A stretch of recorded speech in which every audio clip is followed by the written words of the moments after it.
The Man Who Broke into Auschwitz, A True Story of World War II, by Denis Avey, with Rob Broomby. Narrated by James Langton. Copyright 2011 by Denis Avey and Rob Broomby. Forward copyright 2011 by Martin Gilbert.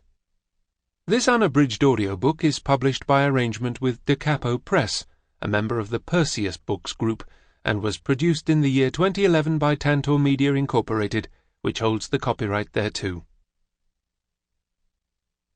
Forward.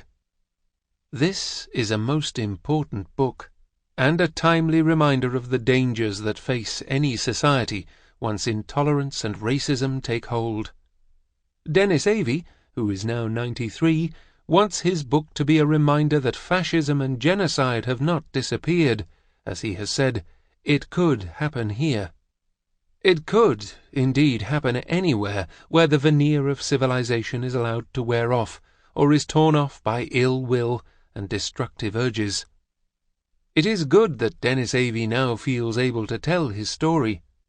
Many of those who went through the traumas of the war years, including Jewish survivors of the Holocaust, found, as he did, that in 1945 no one wanted to listen.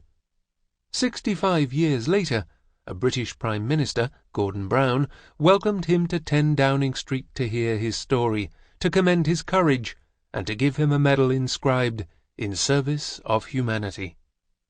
It takes courage to be a witness. To this day, Denis Avey recalls with horror, among so many other horrors, a Jewish boy standing to attention, drenched in blood, being beaten around the head.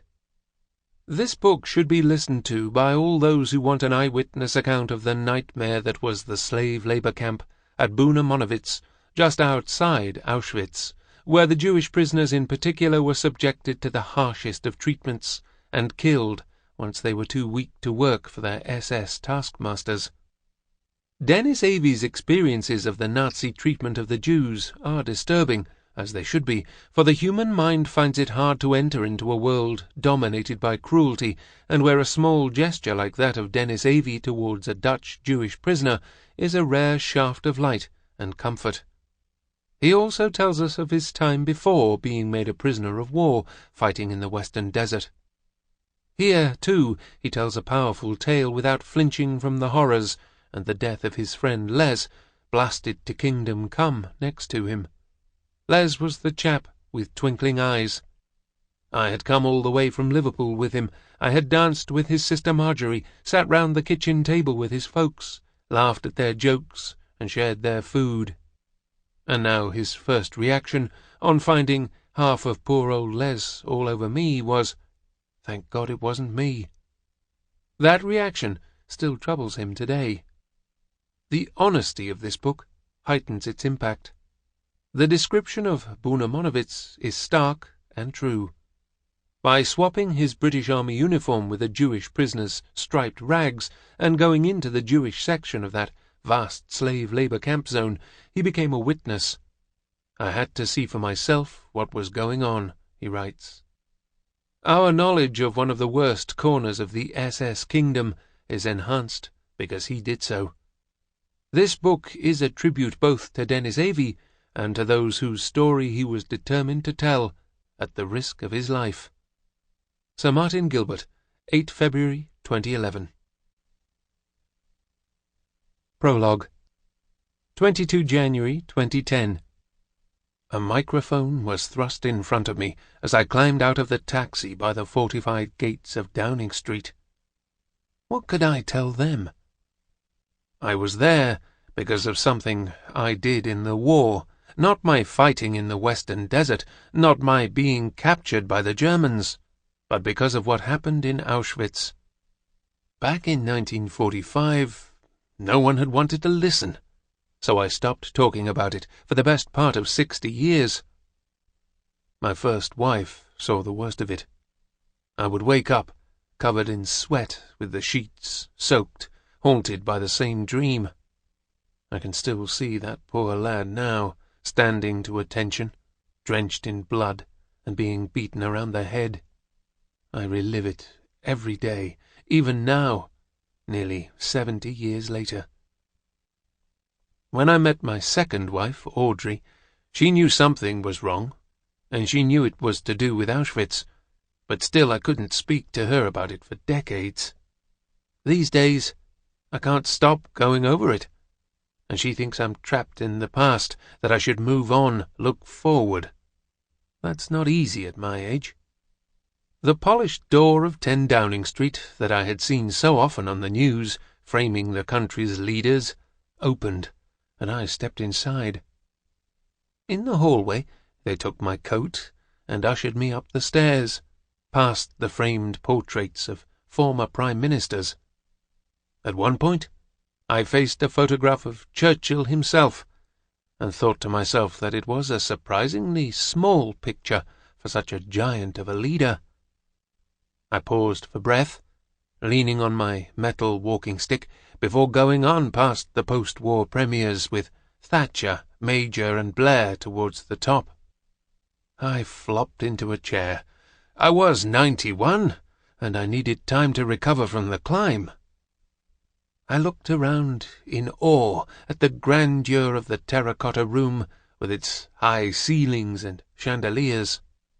I knew that Prime Minister Gordon Brown had announced that morning that he would give evidence before the Chilcot inquiry into the Iraq War, and with the general election coming, I wondered whether he would have time to meet me. The mood changed in a flash. The Prime Minister came into the room, headed straight for me, and took my hand. He spoke very softly, almost in a whisper. The room was now full of people, but it still felt like an intensely private moment. "We are very, very proud of you. It's a privilege for us to have you here," he said. I was touched. His wife, Sarah, introduced herself to me. I didn't know what to do, so I kissed her hand and said she was more beautiful than on the television. She was, but I still shouldn't have said so. It was the kind of indiscretion that luckily a 91-year-old can get away with. I quickly moved to safer ground by adding, "I liked the speech you made the other day." She smiled and thanked me. The press photographers and TV crews wanted their shots of the two of us together. I thought the Prime Minister was having a rough time politically, and I told him I didn't like the way his colleagues were stabbing him in the back, and that if he needed a minder, I was ready. He smiled and said he'd bear it in mind. "I wouldn't do your job for a gold clock," I said. I may not have voted for him, but he was a decent man, and I was impressed by his sincerity. Gordon Brown's attention was intense and undivided, and for a while it felt as if it excluded all the other people in the room. I have a glass eye, another legacy of Auschwitz, and I struggled to focus on him with my good one. Mr. Brown is also partially sighted, and we sat so close together as we talked, our foreheads were almost touching. He spoke of courage and bravery, and I started to tell him about Auschwitz, IG Farben, the SS, all of it, the details tumbling out in no particular order. At one point I struggled to find a word, and Häftling, the German for prisoner, was what came out. That happens to me when I remember those days, a concentration camp survivor in the party said. To be honoured as one of 27 British heroes of the Holocaust soon after that was humbling. Most were honoured posthumously. Only 2 of us were still alive. The other was Sir Nicholas Winton, who had saved more than 600 children from Czechoslovakia. I emerged with a solid silver medal bearing the words, "In service of humanity." On my way out, I told a journalist that I could now die a happy man. It's taken me almost 70 years to be able to say that. Now that I can talk about those terrible times, I feel as if a load is slowly lifting. I can think back clearly to the heart of it, the moment of the exchange. Mid-1944. I knew we had to be quick. I waited, hidden in the little hut. I couldn't even be sure that he would come, but he did, and as he ducked inside, I pulled off my tunic.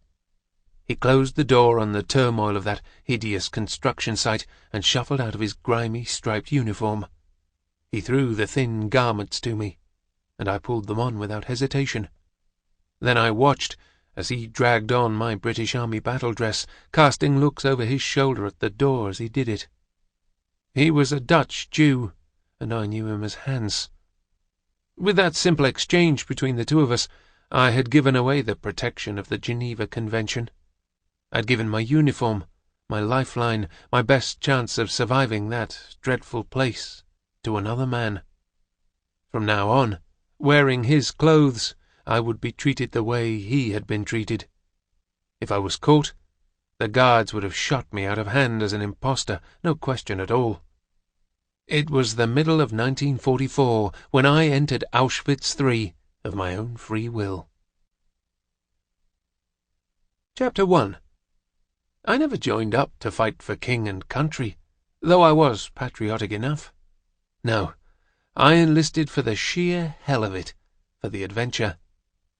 I had no idea how much hell there would be. There was no sense of heroic departure when I went off to war. We left Liverpool on the troop ship Otranto on a bright August morning in 1940, with no idea where we were headed.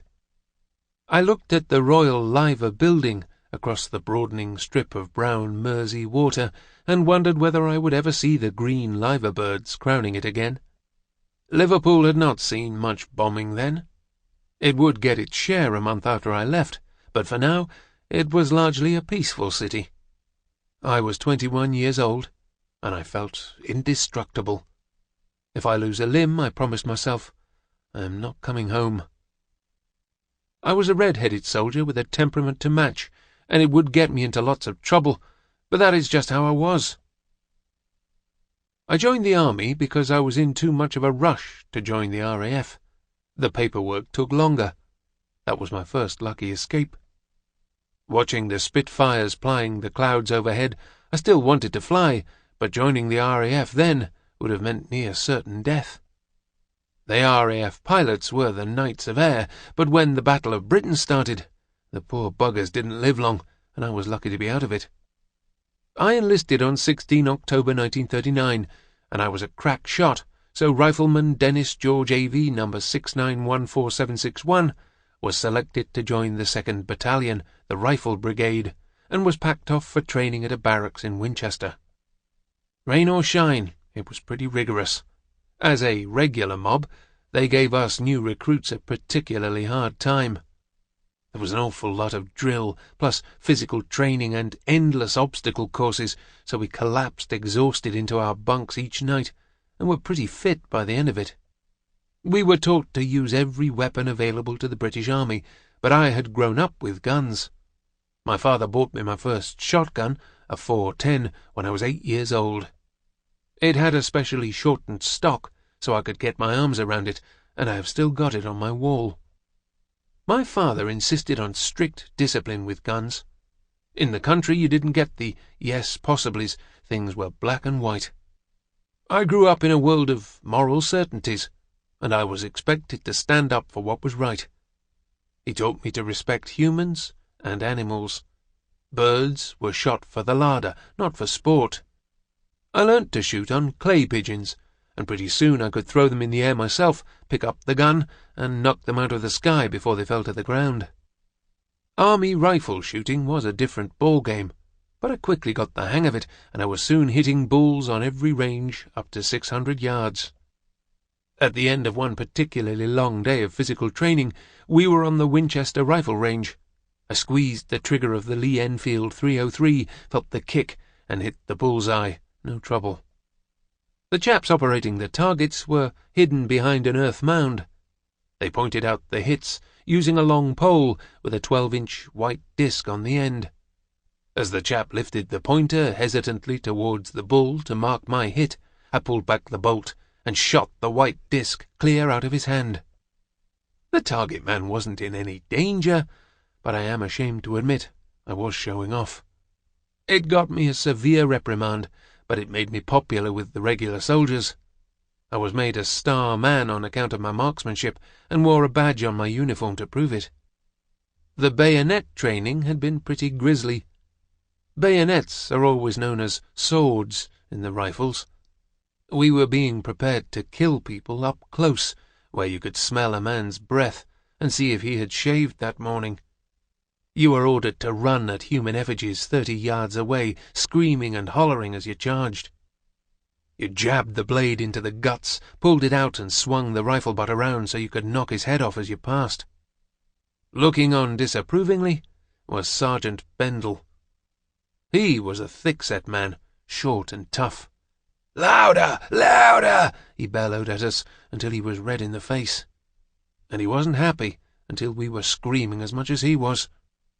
It was psychological warfare, and shouting helped you get through it, but we still had to do it again and again until we were proficient. I knew if it was a question of me or the other fella, it wasn't going to be me writhing in agony. Man-to-man bayonet fencing was better, because at least it felt like a sport. We had spring-loaded swords fixed to rifles with a protective bauble on the sharp end. If we got a thrust in without it being blocked, the blade was supposed to retract. But of course, the regulars would give it an extra push beyond the stop, giving you an agonizing pain in the guts. It was a reminder of what was at stake if you let your guard down. After Winchester, we went to Tidworth on Salisbury Plain. There was one officer there who was especially popular with the lads. He was a dapper-looking gent, well turned out with a dark pencil moustache and tidy hair. He was a second lieutenant at the time, I believe, and a cracking officer, but he was better known to the rest of us as the gentleman thief, Raffles. The film had come out just before the war, and posters were still around. The officer was the suave and sophisticated film star, David Niven. After one exercise, we gathered around him for a debriefing session, but we all wanted the gossip from Tinseltown. He was comfortable with fans, but he had trained at Sandhurst before the war, and he was now adjusting back to military life again. He had just appeared opposite Olivia de Havilland in Raffles, but it was Ginger, his co-star in Bachelor Mother, he talked about most, and we all knew who he meant. There was a good deal of joking around before one of the lads chirped up with, "I bet you wish you were anywhere else but here, sir." There was a momentary pause, then he said, "Let's just say I'd sooner be tickling Ginger Rogers's tits." Reality hit in the 4th week of May 1940, when 100 of us were specially selected and marched down to Tidworth railway station without being told why. We knew things were going badly in France. I was put in charge of about 20 men and told to allocate the mortars, the Bren guns and the rifles. After an hour, the train came in, billowing clouds of steam and smoke. We climbed in amongst the civvies and began the haul towards the coast. The British Expeditionary Force was in serious trouble. Calais was besieged, and the German noose was tightening. The 1st Battalion, the Rifle Brigade, was pinned down there, and our unit from the 2nd Battalion had been put on standby to go in to help. We sat there on the wrong side of the channel. Staring into the intense coastal light from the safety of England, it was hard to imagine the disaster unfolding across that narrow strip of water, but we could hear the concussion of the big guns, an eerie, melancholy sound. The 1st Battalion had only been in France for 2 or 3 days, rushed over to try to keep Calais harbour open and help our army escape. They put up a tough resistance, fighting until there were no more bullets left. A handful of survivors were brought back by the Royal Navy, but the rest were killed or captured. Winston Churchill thanked them later.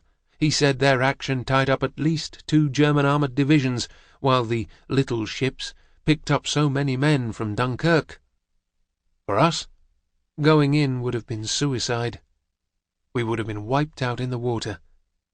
Happily, the big noises realized that, and the plan was abandoned. If I had a guardian angel, she had just appeared again. It would count as my second lucky escape after failing to get into the RAF. I would finally get to mainland Europe, but it would be as a prisoner. Next, we moved north to Liverpool to camp on Aintree Racecourse, home to the Grand National, though now it was a sea of soldiers waiting to be dispatched to who knows where.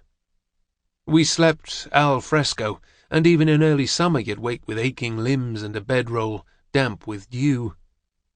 Kipping at the canal turn with its famous 90-degree bend was a treat for a lad who had lived and breathed horses on the farm.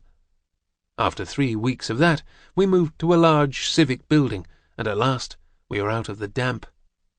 It was here I met Eddie Richardson for the first time. He was a fine fellow from an established military family, so we called him Regimental Eddie, Reggie for short. He was very well spoken, a little posh perhaps compared to the rest of us, and we shared a room. Months later, he was to get into trouble in the desert on the same day as my fortunes turned south. Training in Liverpool took on a different dimension. We were being prepared for house-to-house fighting in streets set aside for demolition. We learnt the delicate art of making and throwing Molotov cocktails, glass bottles filled with petrol. We mastered the Mills bomb, a hand grenade with a segmented steel shell and the appearance of a mini pineapple. I would become pretty familiar with them in the months ahead. They were mean and simple. You could alter the length of fuse to give you 3, 7, or 9 seconds before detonation, but you had to time it right. The last thing you wanted was the other fella hurling it back at you. You'd pull out the pin, run forward and throw with a straight-armed bowling action as you dived on your stomach. If you didn't blow yourself to kingdom come, the grenade was supposed to end up in a huge pit where the explosion was relatively contained. I had been able to throw a cricket ball 100 yards when I was 16. It was still a game. We knew, as we set off from Liverpool in the Otranto, that we were leaving Britain in a sorry old state. France had fallen to the Germans in June. Italy had declared war on the Allies. There were regular dogfights between the Luftwaffe and RAF fighters over southern England, and the Battle of Britain itself was just starting. As I boarded the ship, above me the twin dark-rimmed funnels were belching smoke into the air, and all around me in the breeze were the chaotic sounds of men searching for a berth. Some were carrying kit bags, hunting for cabins, others were calling out to their chums and finding their way around the ship. Down below us were the vehicles and heavy equipment. Les Jackson was there from the beginning. He was a corporal then, a regular soldier, a first-class chap with a twinkle in his eye and a wicked sense of humour. He was older than most of us, over 30, but we had a bond from the start, and we would be together at the end too. 18 months later, I would be side by side with him when we drove head-on into a wall of machine-gun fire. Les had introduced me to his family in Liverpool, and I had taken quite a shine to his sister Marjorie. She was a very attractive, fair-haired girl, with a gentle Liverpudlian accent, a kind girl, and an excellent dancer. I had taken her out a couple of times, but we were innocence personified. In those days you could walk a girl home for miles at the end of an evening, and the most you expected was a kiss on the cheek. It was still special. His family had shown me such hospitality. He liked his sherbet, Leslie's old man, but it would be 5 years before I would cross that threshold again to take him out for a beer, and it wouldn't be a happy occasion. I had Marjorie's picture stuck on the wall of the tiny airless cabin a few decks down that I shared with 4 other soldiers, but hers wasn't the only one. I had always had lots of girlfriends, so I had quite a collection by then. I was on the top bunk, with Bill Chipperfield below. He was a down-to-earth sort of chap, from a very poor family in the south, as honest as they come, and always good company. There were 2 other lads, but the poor devils had to sleep on the floor. We were crammed in like sardines, and it was impossible to move in the dark without treading on someone. We had been allowed 24 hours home leave before embarkation, though I'd spent most of that travelling just to get there and back. My family lived far to the south, in the village of North Weald, in Essex. They were successful farmers, so we never went short, and I had enjoyed a comfortable rural childhood. My mother cried a lot as she kissed me goodbye. I had posed for photographs with my sister Winifred. I've still got that picture, her dark, wavy hair wafting in the breeze. She wore a knitted dress and a string of beads around her neck. I was in uniform, trousers hitched up high, my short tunic pulled in tight at the waist, and a forage cap perched on my head at a jaunty angle. It never occurred to me on saying farewell that I might not make it. I felt I could look after myself. Such is youth. Winifred kept her feelings deeply buried. We didn't know what the war would bring, so why worry? The one who knew but said nothing was my father George. He had fought in the First World War, and he knew what was in store. Muck, blood, and hardship. He simply shook my hand and wished me luck. He was a fine, proud man with a head of thick, dark hair, a Christian with high standards and the bulging muscles to back them up. He had never been able to show me much warmth, but some of what happened later was due to him, because he made sure I grew up with the idea that principles had to be put into practice. He was clerk to the council at a time when that post brought respect and local omnipotence, but he was popular in the village because he would help anyone in a jam. I learned later he paid the rates for some of the poor residents out of his own pocket. He found it hard to show affection at home, and praise was dished out sparingly. When I won a coveted sports prize as a child, all he said was, "Well done, lad," and he never mentioned it again. I only realized how much he thought of me after the war. Shortly after I sailed, he joined up to fight too, lying about his age. I was told later he was always asking after me wherever he was stationed, trying to find out where I might be. I think he fancied he might be able to look after me, but of course we never met up. He was captured in Crete and forced to do hard labor in Germany building a mountain railway before going down with pneumonia. He spent much of the time hurling nuts and bolts down the hillside to prove he wasn't beaten. He could be stroppy all right. That's probably where I got it from. Back on deck, I watched the crew preparing for the threats ahead, the submarines and the mines lurking below the waves, waiting to blast a hole in our side and send us to the bottom. The only real protection against mines was a paravane, a torpedo-shaped device with sharp fins. Hanging over the railings, I watched it being lowered over the side and into the waves. The shark-like object came to life on contact with the water, and the fins pulled it down and away from the ship. The heavy cable was reeled out until it was a good distance from the vessel and parallel to it. The cable was meant to wrench the mine from its moorings, to be machine-gunned when it bobbed to the surface, or sending it sliding down the wire to hit the paravane, blowing up in a tower of white water, but sparing the ship. It gave us some comfort. I was fascinated by contraptions like that. I had always tinkered with cars and motorbikes, but I'd had my heart set on a proper engineering education while I was still at school. I was uncontainable even then. I had to be the one giving the orders. It had always been like that.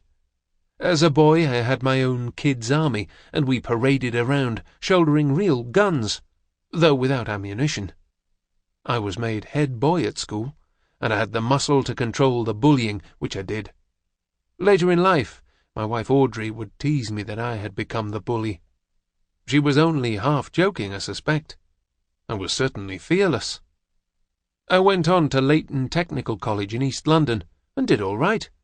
In 1933, as Hitler was becoming the Chancellor of Germany, I walked up onto a stage in Langton Town Hall and collected a prize for my studies from a man standing behind a desk. I was just 14, but he should have impressed me more than he did. He was the First World War soldier and poet, Siegfried Sassoon, then in his mid-40s, his hair still dark, swept across a high forehead. He spoke a few words of congratulation and handed me 2 wine-coloured volumes embossed in gold with a shield and a sword. I had chosen books by Robert Louis Stevenson and Edgar Allan Poe. That seemed a long time ago. On board ship, the mainland was slipping into the smoky haze. The civilized world I had known, with its rules and customs, its sense of decency, was also slowly sliding away. Chapter 2. Les Jackson always knew the shortest distance between 2 points. He was that kind of chap. He walked into our cabin soon after the Otranto had put to sea, stepping over the sleeping bodies on the floor and managing to wake them up anyway. He looked at the row of girls I had... Sample complete. Ready to continue?